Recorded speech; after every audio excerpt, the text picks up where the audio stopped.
We will not end this war until the enemy is defeated. That's the message from Israel's Chief of General Staff.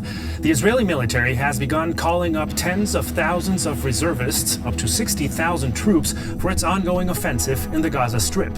Nearly 2 years after Hamas's brutal terror attack, Prime Minister Benjamin Netanyahu has vowed to crush the militant group and free the Israeli hostages still held in Gaza.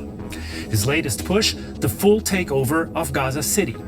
But critics accuse Israel's government of deliberate destruction, forced displacement, and the starvation of civilians. In response, several European nations are now backing a UN resolution to recognize a Palestinian state. On To The Point, we ask Gaza's devastation. Can Israel find peace through force?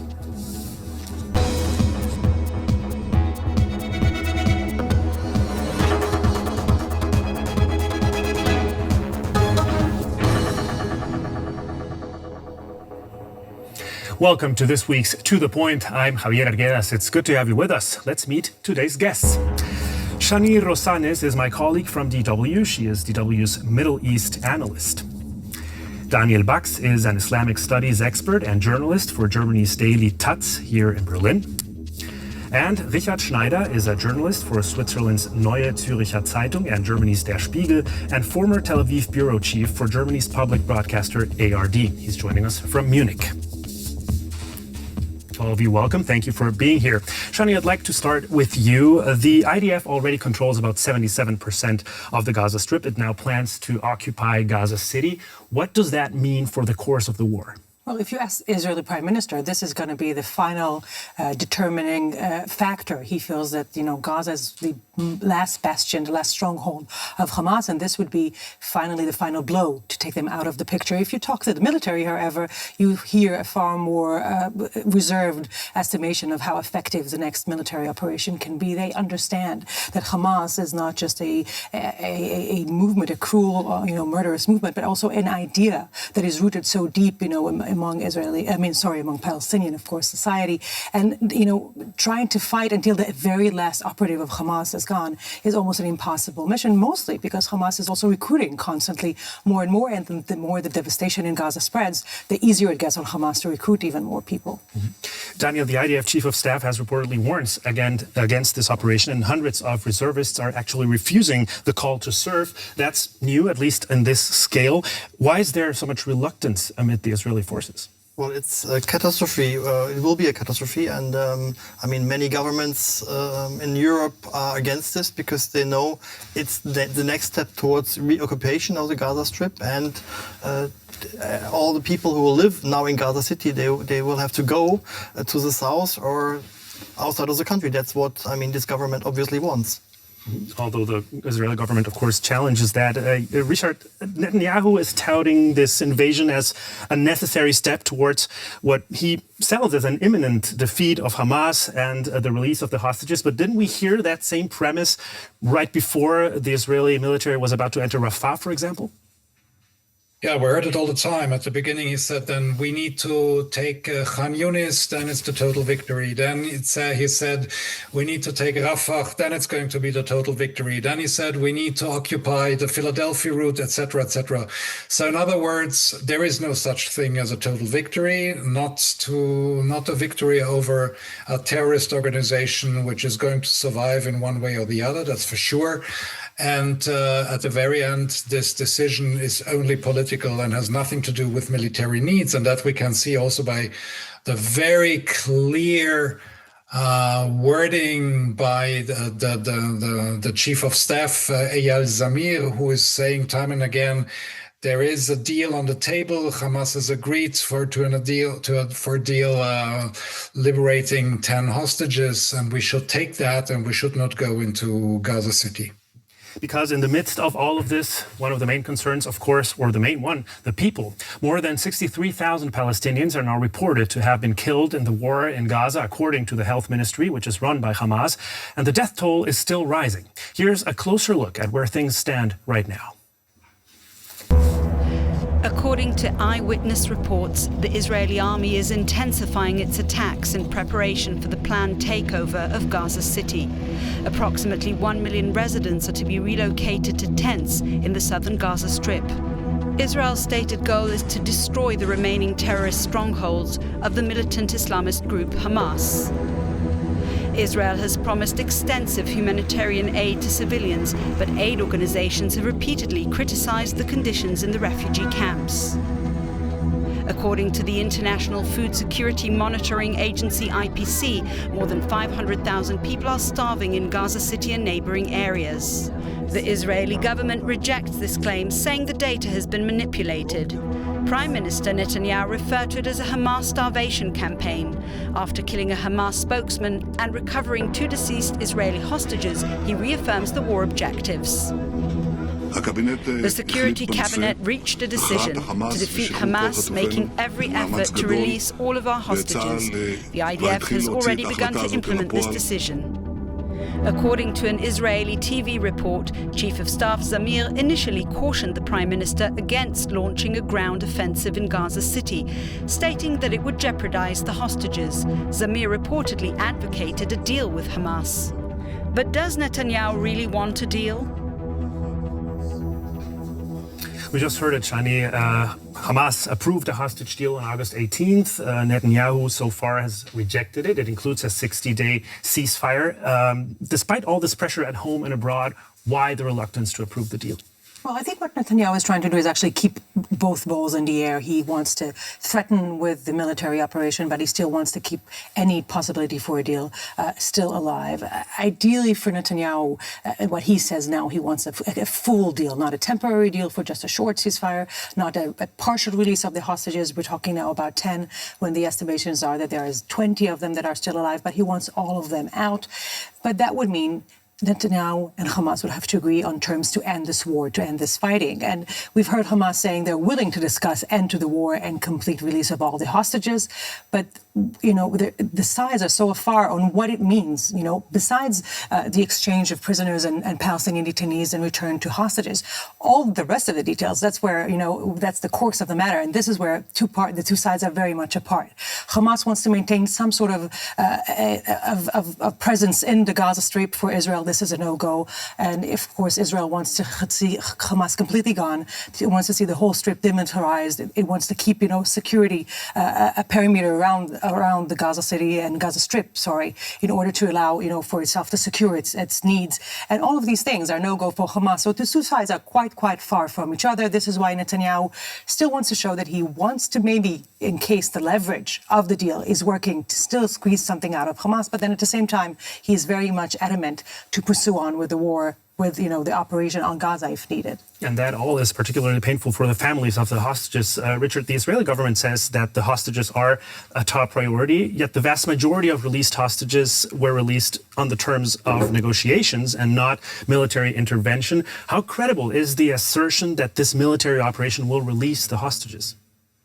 Not very much, because even the military, even the generals are warning that this operation could harm the hostages who are still alive and could kill them at the very end, because Hamas already said a couple of days that they took the hostages to the places inside the tunnels under Gaza City, so they will share the same destiny as the fighters. In other words, they're using them as human shields, and everybody in Israel knows that. And of course, the families of the hostages and many Israelis who are protesting nonstop against this operation, they are very much afraid about what will happen to the hostages. They're not so much afraid what will happen to the Palestinian people, but about their own hostages, and they have their doubts that Netanyahu really takes that into account.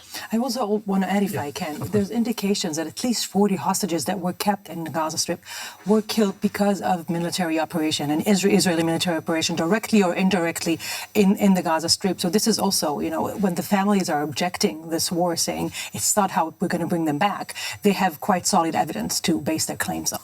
Taking all of what we've heard into consideration, Daniel, especially the fact that Hamas apparently cannot be defeated militarily, or it's very difficult, is the Israeli government unaware of this? Or why then proceed? Why then go forward despite reluctance inside the country as well? I'm sorry to say, but I think Netanyahu doesn't care about the hostages. I mean, there have been deals before. There was a deal with Hamas, and there were some hostages which were freed in their time, and there were hardly any hostages who were freed through military means. So I think the goals are different. The goal is not to free the hostages. That's what maybe Netanyahu is saying or not saying, but the goal is to reoccupy the Gaza Strip. I mean, there's this Riviera plan by US President Trump, and that's actually the goal. I mean, to re-establish a new occupation regime in the Gaza Strip and also in the West Bank. Actually, there are similar plans. I mean, it was always by the extremists of the Israeli government, the goal was always to have the whole land without the people.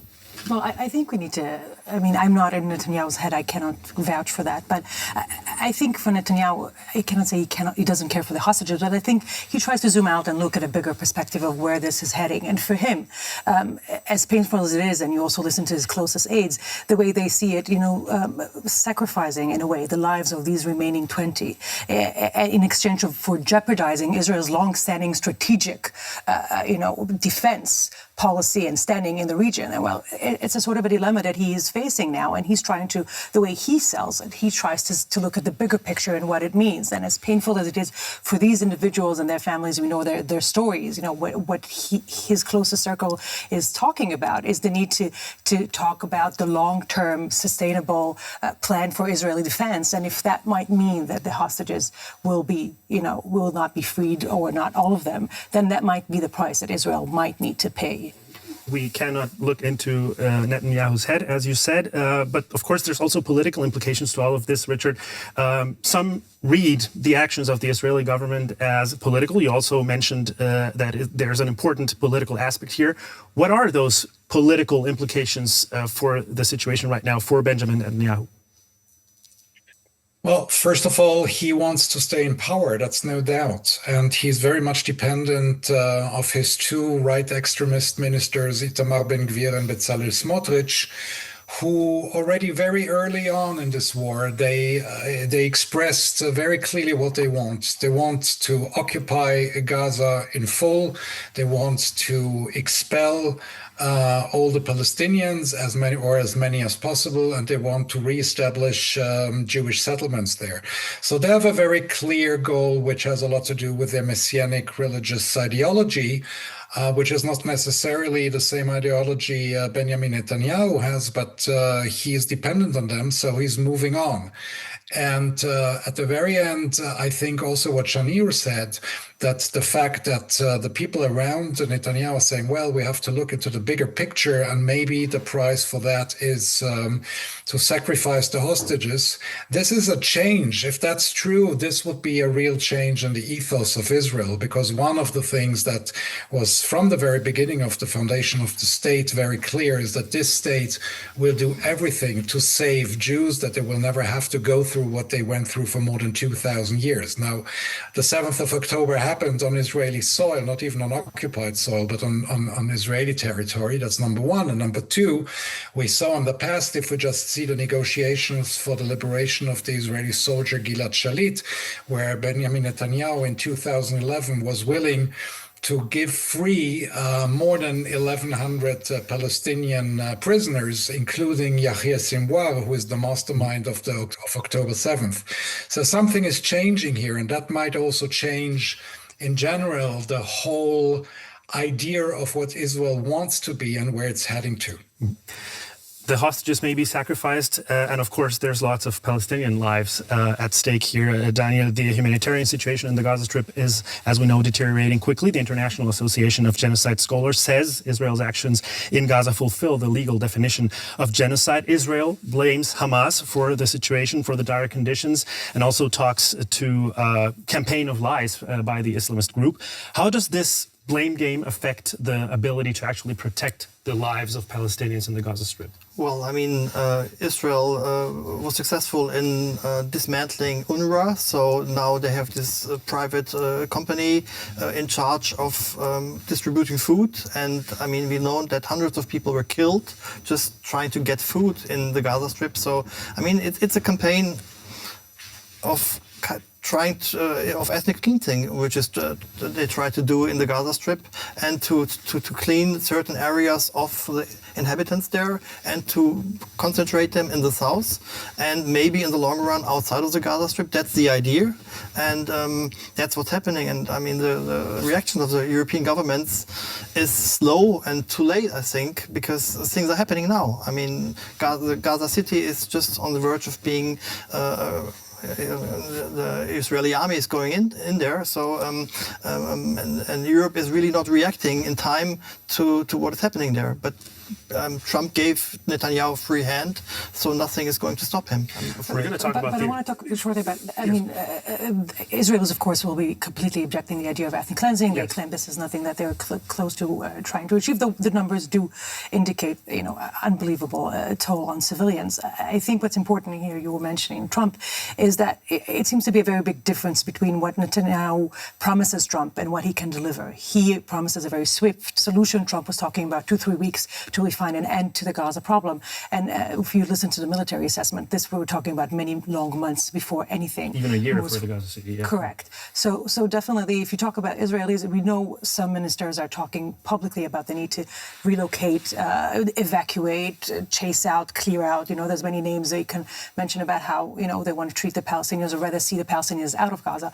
But then at the same time, I don't think the Americans are backing that. And I don't think this is the top priority for Netanyahu. He seems to be, he doesn't mind if it happens, but I'm not sure how much of a target effort he is doing in pursuing that. Let's put it that way. The intentions of Israel are a topic of severe debates, and the actions are in the meantime causing international backlash. Even Germany's chancellor is now openly criticizing Israel's action in Gaza for a halt to weapons deliveries that he is calling for. That's a major shift from a country that has long felt a special responsibility for Israel's security, rooted in the legacy of the Holocaust. 20 people have died, including 5 journalists.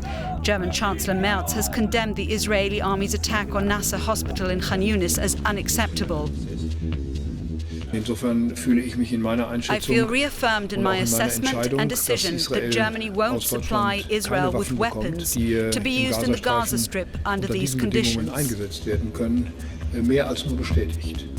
He does not view his recent decision as a break in German-Israeli relations. Germany has consistently stood by Israel's side for 80 years, Merz stated. This will not change. But the tone has been becoming harsher for weeks. Israel must immediately improve the catastrophic humanitarian situation in Gaza in a comprehensive and sustainable manner. But unlike Britain, France and Belgium, Germany will not recognize a Palestinian state for the time being. Germany is currently rejecting EU sanctions. Measures under discussion include suspending research cooperation, as well as travel bans for individual Israeli ministers or settlers. Will the German government maintain its current stance or increase pressure on Israel? Richard, how big a deal is that partial arms embargo, let's call it that way, by the German government? Well, it is a big deal. And indeed, there is a shift in the German government in looking at what Israel is doing. But the question of the solidarity of the so-called German Staatsräson is whether you are in solidarity with the state of Israel or in solidarity with any Israeli government and with anything that an Israeli government is doing. I think these are two very different things. And Bundeskanzler Merz, Chancellor Merz, is trying to change that. If that will be very successful, we'll see. If that is going to be the new policy, we will have to see as well. But as a matter of fact, to say that we are not complacent with what's happening in Gaza and we don't want to support that is, first of all, for a liberal democratic state, okay, even though there is always in the back the idea of the Holocaust and that Israel has that Germany has certain responsibility towards Israel, but not necessarily towards this government. Shani, other countries like France and the UK are moving forward and preparing to recognize a Palestinian state. What exactly does that entail and how does it change the political landscape? Well, de facto won't change much. You know, there's countries that recognize a Palestinian state since the 80s. We're talking about now, I think, even before the official French announcement, talking over 140 countries who already recognize Palestine as a state. This is a declarative move, and it mostly it comes to show the very little trust that there is still left in the West, mostly, because this is the big change now. We're talking about Canada, Australia, France, Belgium, countries that used to be very strong supporters of Israel. And it shows a very big mistrust that there is for Netanyahu's government and the belief that Israel is interested in any way pursuing the two-state solution in any negotiation path. And let's, we're talking about Germany. The Chancellor Merz himself, as Israel was fighting against Iran in late June this year, he was saying Israel is doing a dirty job for the whole world. So there is a wish or a need or an understanding of Israel's, security and threats and the need to fight itself. It's just that what's Israel pursuing in Gaza seems to be such a, because Netanyahu seems to be resisting for months now, for 2 years almost, any idea for a plan for the day after of Gaza. This is where he's starting to lose, support, which Israel had a lot of.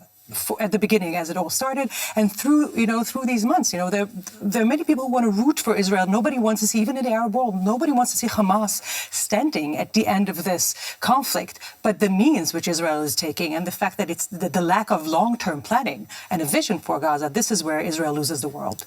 There is a lot of questioning of that end game for the future of Gaza. Daniel, you mentioned the so-called Trump Riviera. We have to be cautious, but there are apparent leaked plans for those proposals that would include the quote-unquote voluntary relocation of the entire population. How serious are these plans, and what do you base your assessment that that's the actual intention of Israel and the U.S. for that matter? Well, action speaks louder than words, and I think the actions speak for themselves. I mean, everything what was happening at the moment is kind of going this direction. I mean, I don't see any other, and this is not a sustainable solution. I mean, this will mean war forever. So everybody who also has empathy for Israel knows that this is not a way to go. Netanyahu is going into a dead end. And I think there is still in Germany a lot of wishful thinking, hoping that somehow there is a plan which is more sustainable and maybe the government is more responsible. And there is a lot of neglect. I mean, Merz even said, like when these journalists were killed in Nasser Hospital, he said he doesn't believe that they were targeted. Yes, they were targeted. I mean, we know in many cases journalists were targeted. And so there is a lot of wishful thinking to hope that things are not... Who do we trust and who do we believe? We can't go there. And independent organizations like Committee to Protect Journalists, they have many cases where journalists were targeted on purpose, and sometimes Israel even says they target them on purpose because they say they're affiliated to Hamas, which is not easy to prove. So there is a lot of wishful thinking, and I'm with a Spanish prime minister who says, I mean, we have a serious problem in Europe with double standards. On the one hand, we say in Ukraine, we have to stop this because Putin is breaking international law and he's committing war crimes. And on the other side, we are not doing enough to stop Israel doing what it's doing. So this is a serious problem in the eyes of the world. The European Union is struggling to impose even minor sanctions against Israel. Richard, do you expect that to change? Well, that depends very much what's happening on the ground. If Israel is going to really to invade Gaza City, and if the operation is going to be extraordinarily bloody and brutal, then I think, of course, that Brussels will also change its course even more than it already started to do, and that maybe other countries will join, France, etc., and Belgium. But don't forget, inside the EU, you have also countries like Hungary and others, which will definitely not agree to any decision against Israel. So the EU will always be in a kind of limbo that at the very end, they will not be able to speak with one voice, so to speak. Shani, considering those conditions and terms, the lack of international pressure, if you will, what could deter this operation then? When it comes to Netanyahu, there's only one person he is listening to or cares about his opinion. That's Donald Trump. He sits in the White House, and that's all he cares for. He's the only one who actually has leverage on Netanyahu. And we don't really quite know where Trump is. If you try to follow his statements, he's well, being Trump, he's being a bit all over. Trump almost sees it seems like an action movie. He wants it, when he wants the good guys to win and he wants it all to be over and as soon as possible. He still hopes also for a Nobel Prize. So he wants to see a resolution and that brings, some calm and peace. He also understands he has a vision for the extension of Abraham Accord. That means bringing in more Arab countries into, establishing relations with Israel. So he wants to see it happen, and he understands Gaza needs to be solved first. How exactly to do that? I'm not sure his plan is realistic enough. We only have time for one closing question. The question of our show today: can Israel find peace through force? Yes, no. Richard? No, it can't, but I'm not even sure that Israel is seeking peace. All right. Shani? Seeking security, which is different. Well, so far it's applied a lot of force in Gaza and it didn't bring it too far when looking for peace. No, we can't. Consensus on this table. Thank you very much, all three of you, for being here today. To you, of course, for watching. And remember, you can always watch this show on YouTube. Just search for DW News and the latest To The Point episode. I'm Javier Arguedas. Till next time, take care and goodbye.